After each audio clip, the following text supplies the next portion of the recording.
something unexpected that is coming out of our project is the relationship between social work and spirituality.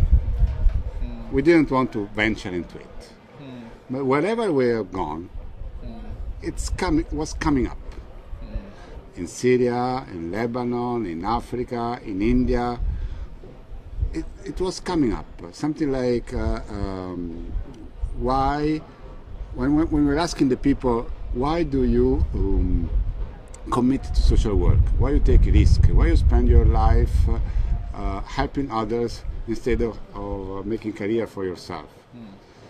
The element of spirituality was coming out. Can you help me to understand why? Because it doesn't. I know that I have to tackle it, but it's not one of the issues which is coming out from MDGs.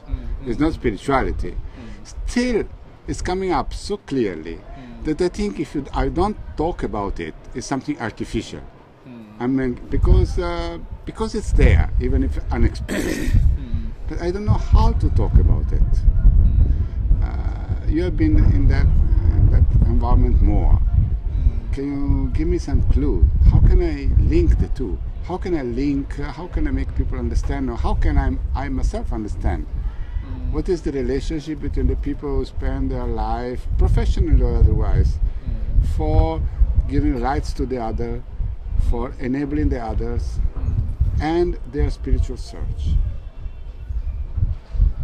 There is a strong link, but it's not clear. It's not there in the official UN declaration.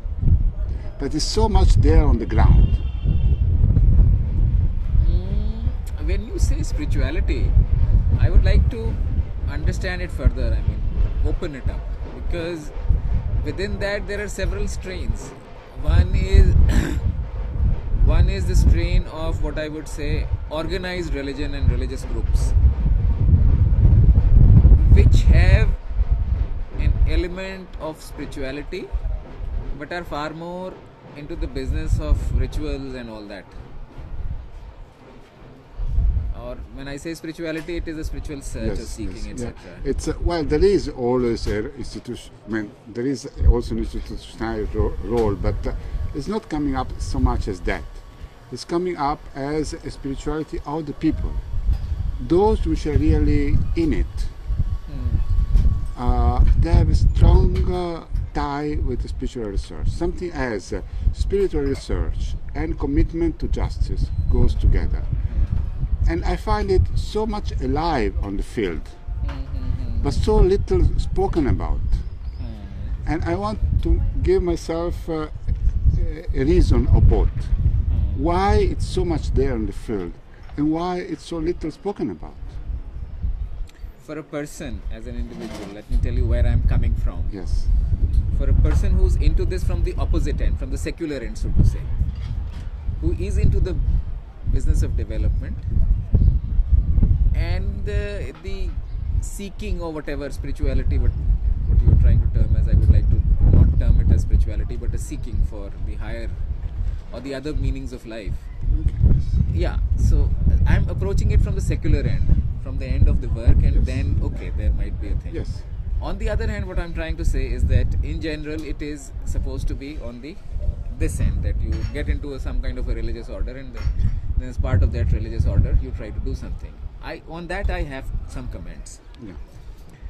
I mean, look, as we are transforming from an agrarian to industrial society, as India is transforming, so its social structures are also being transformed, and we can extrapolate this to other similar developing countries across the world. Within that, the religious organization has continued to survive as an organization in spite of the changing economic relationships between agrarian and industrial kind of societies. So large scale development needs the religious orders to be co-opted, I mean, so to say, because they are organized groups. So when you're trying to bring about large scale change in a society, you would like to get all the organized groups on board. So that is one push. The other push is that because traditionally religious orders are kind of have it in their moral code that they should be helping others. So they also see it as a duty that they should be connecting with being seen helping the poor. Religious orders across the world, they are obliged to be seen as helping the poor, because if that were not so, their moral authority would corrode. I mean, it would lessen if they were not seen as helping the poor. So they are also pushed to get into this. But again, from a perspective of somebody who's in it from the secular side, I see that these are stray instances, in India at least.